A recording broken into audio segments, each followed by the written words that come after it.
Hi, it's Brent Farley with Farley Law. It is the month of December still, so we're going to keep going on Community Reinvestment Act investments and also on welfare type investments.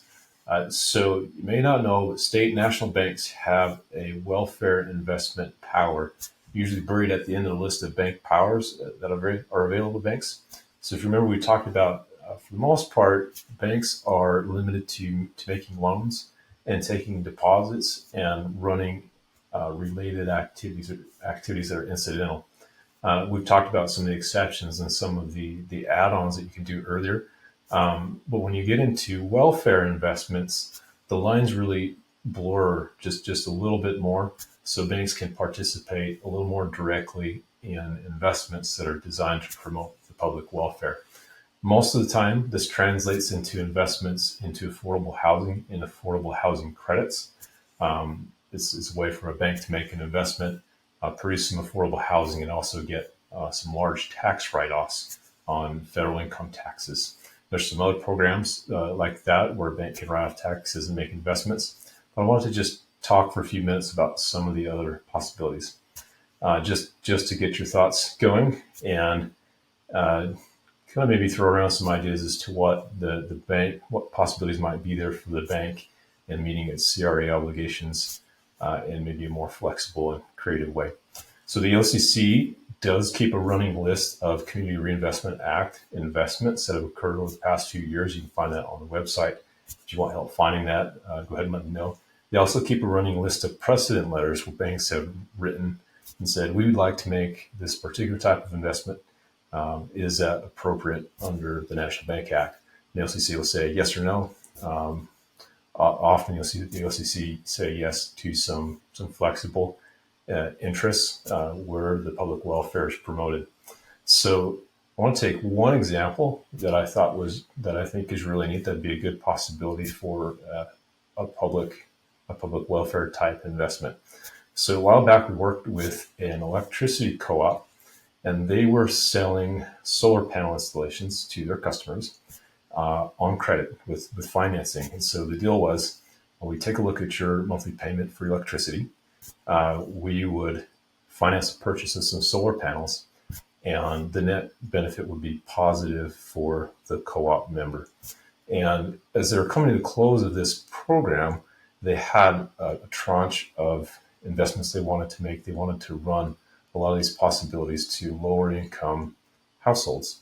And so the impact was designed to be, or a lower income household would typically be in older housing that's less well insulated.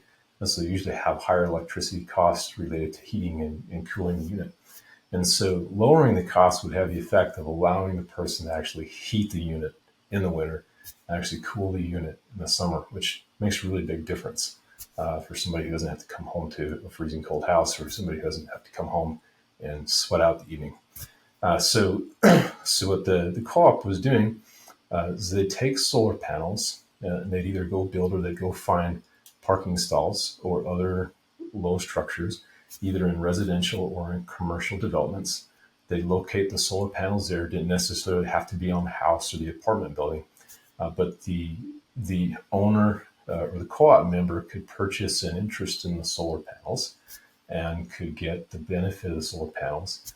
The maintenance and routine work on the solar panels would be managed as part of the cost of the unit.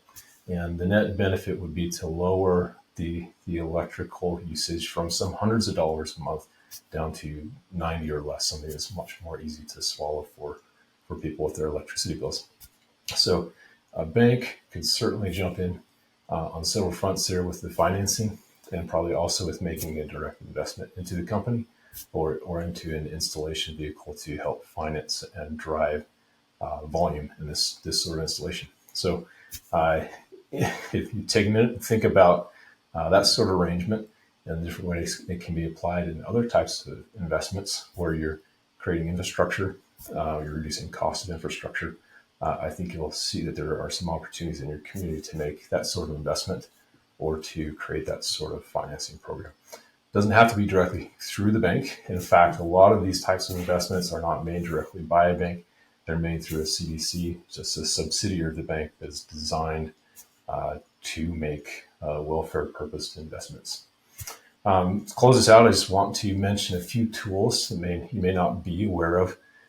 These are investment tax credit based tools.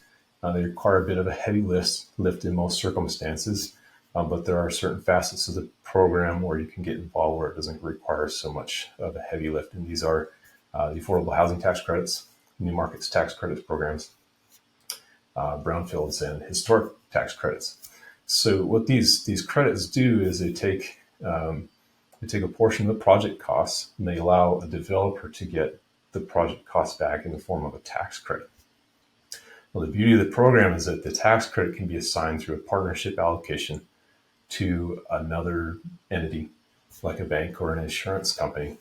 And the other entity can come in and provide cash financing for the development of the project. So in the affordable housing context, this means lower cost housing, usually in mixed use or in mixed rents type scenarios. On the new markets tax credit side, it looks at impoverished areas or businesses that serve low to moderate income households. Historic tax credits is more geared towards developing historic buildings, but typically what happens is those buildings are usually located in areas that have become kind of run down and really need a lot of investment, and so it tends to drive investment towards low to moderate income areas. Again, these credits, brownfields are designed to promote investment in old manufacturing and industrial facilities. So similar issue there. If you have a plant that's gone out of business, or there's a large building that's available, hasn't been able to use, those credits are designed to bring financing in to repurpose the building or to clean it up or to make it available for something else. Great programs, very powerful. Again, if you're looking for this year, planning on your Community Reinvestment Act activities, these are different tools to look at, different possibilities. Remember, if you are looking at the investment side of things, there is a little more flexibility in terms of what you can do that you couldn't do if you're just making a regular financing for the business. Thanks. It's Brent Farley with Farley Law.